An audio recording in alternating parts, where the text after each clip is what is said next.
negativa de dentro dele e enxergar as mulheres diferentes da mãe, como outras mulheres, não ver nelas a mãe traidora, aí então ele está livre do ponto.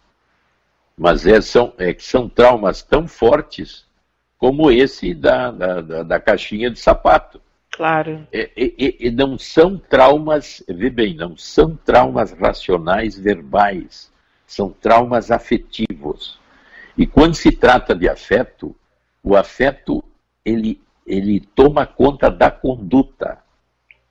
Ele não tem acesso ao lógico intelectual.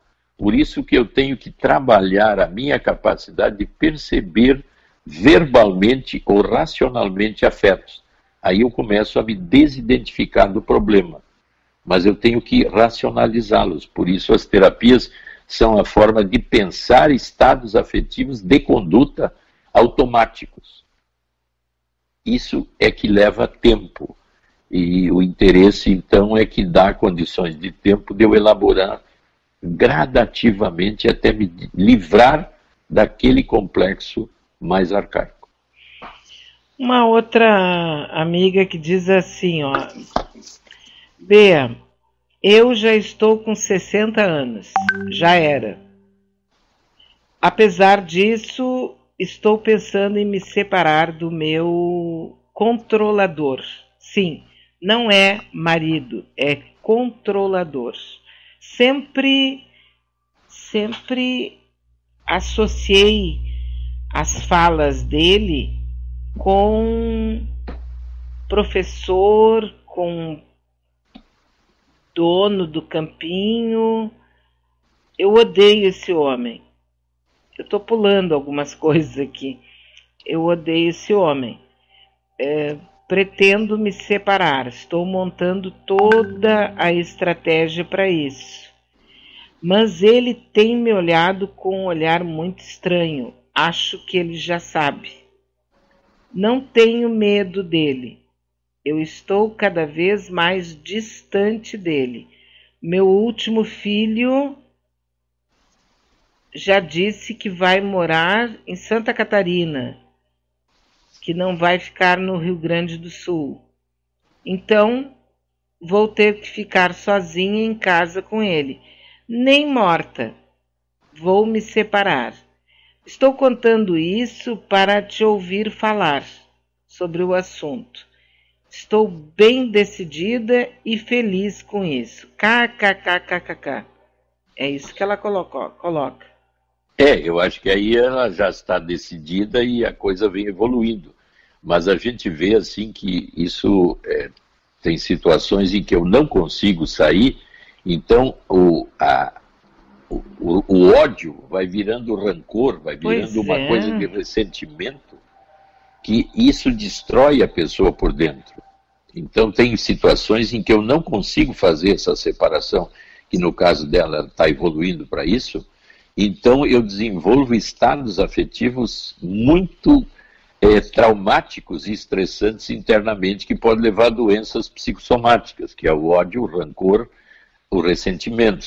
Essa tríade é horrorosa no sentido de criar doenças psicossomáticas, mas que eu não conseguindo resolver, eu vou ficar realmente mal. No caso dela, eu vejo que ela está ficando saudável, porque ela está evitando esse ódio, rancor e ressentimento, saindo fora desse casamento que está sendo algo muito deletério para ela.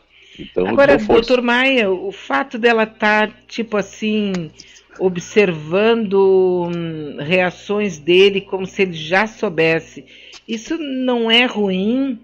Essa expectativa dela de ter que achar sempre, porque tem pessoas que sempre acham que sacou o que o outro está pensando, o que o outro está fazendo.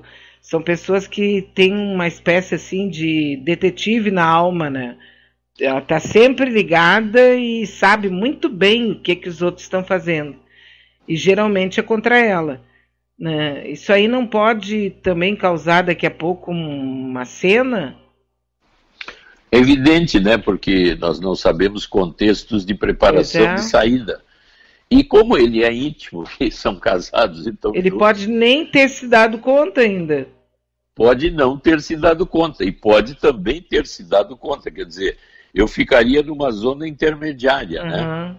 Em que, se ela está vendo ele olhar dessa forma, o grande risco é nós, vamos dizer assim, a gente sabe que aí nós entramos na zona das traições tipo essa, vamos dizer, ela vai me deixar e eu então posso gerar níveis de agressividade que a gente não imagina.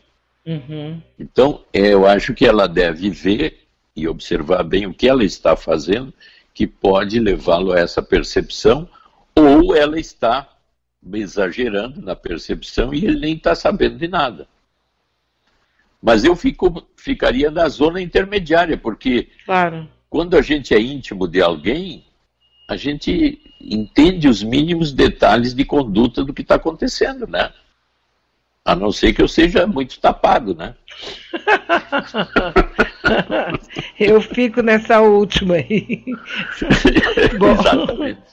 Agora, olha só que a nossa amiga, outra amiga, ela diz o seguinte: falando nisso que vocês estão falando, a história dessa mulher, que aconteceu quando eu era adolescente. Um vizinho nosso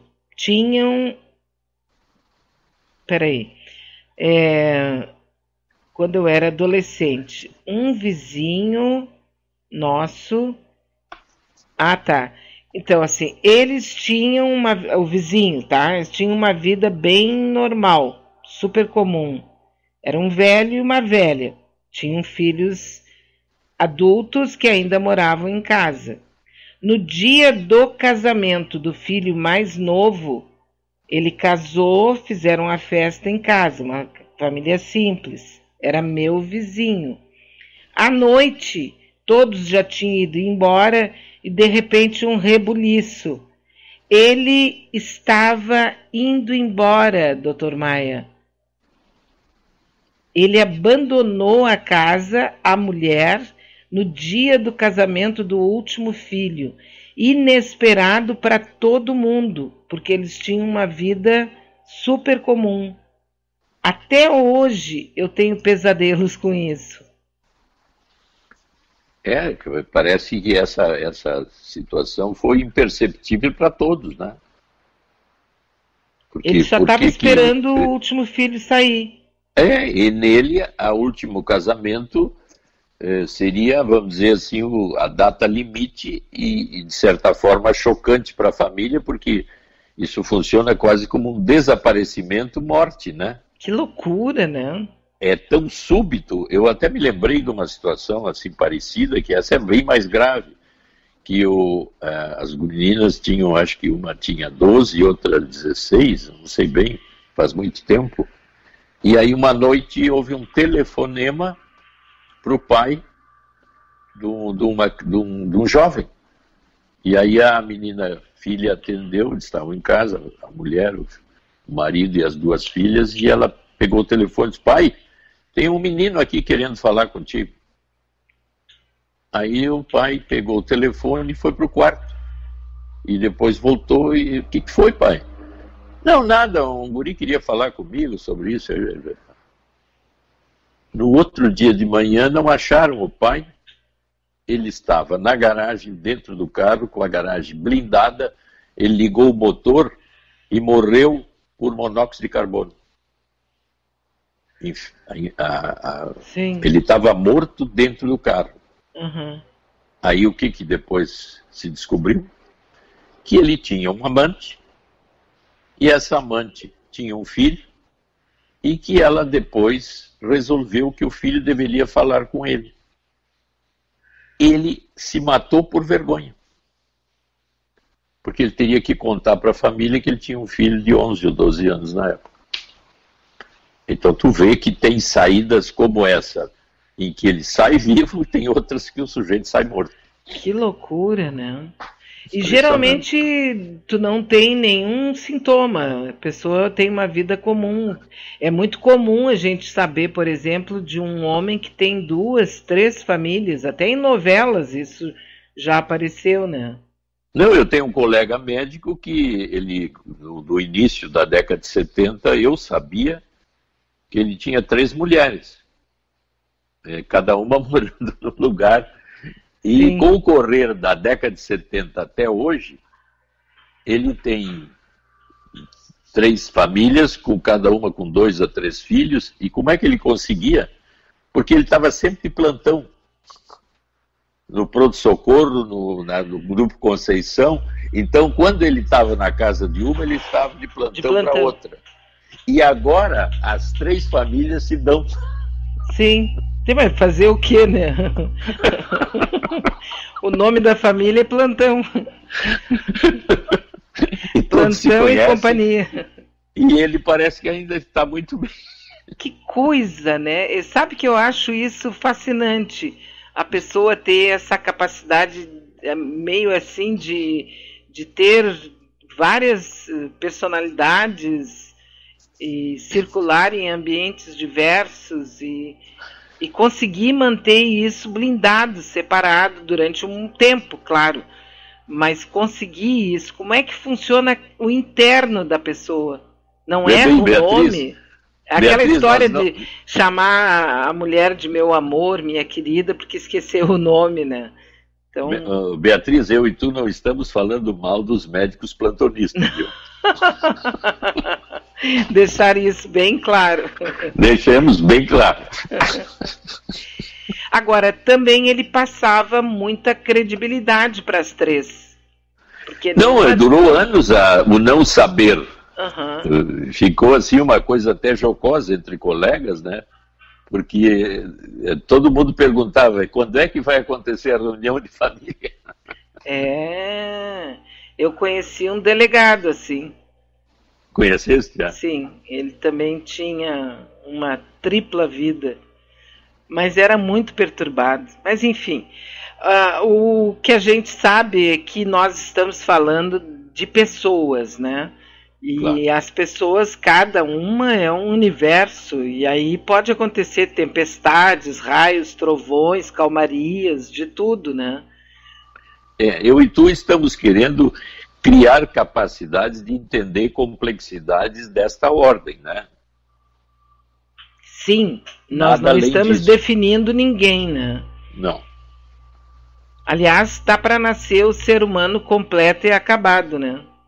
Eu acho que vai ser difícil. Muito difícil mesmo. Muito difícil. Nós temos aqui a mensagem de uma amiga. Vamos ouvi-la. Bom dia, Beatriz Fagundes. Bom dia, Dr. Maia. Um prazer enorme de falar com você, sempre os ouço, né? Eu gostaria de trocar uma situação com vocês. Minha filha, ela tem 27 anos, não é? E ela morava, até o ano passado, até ela se formar, ela morava comigo. Então, embaixo das minhas asas, digamos assim. Eu nunca fui, assim, super protetora, não. Sempre, quer dizer, eu acho, né? As outras pessoas acham que sim. Mas então como ela saiu de casa, foi viver a vida dela, né? Depois de formada, alugou um apartamento, tá morando com a companheira e tal. Mas a minha filha tem transtorno bipolar, ela se trata com psicólogo, com medicações e a situação tá bem equilibrada. Mas ontem eu conversando com ela, não que ela tenha se queixado, né? Mas ela me colocou a seguinte situação: mãe, tu tem que me perguntar, porque quando a gente tem esse problema que eu tenho, a gente tem que ter uma rede de apoio da família, né? E não que tu não te importe, eu sei que tu não te importa, que tu se importa, mas eu gostaria que tu me perguntasse mais. Como é que estão as minhas medicações, se eu estou tomando direitinho, e tu não me pergunta. E eu não perguntava para não sufocá-la, porque eu acho que ela ela é adulta agora, sabe? Assim, tipo, parece que ela saiu de casa, que ela tem que viver essa parte adulta dela e resolver os problemas. Mas, diante disso, que a própria psicóloga dela falou que ela precisa ter uma rede de apoio em casa, eu fiquei até me sentindo meio culpada, assim, sabe? Mas ela disse assim pra mim, não, mãe, não precisa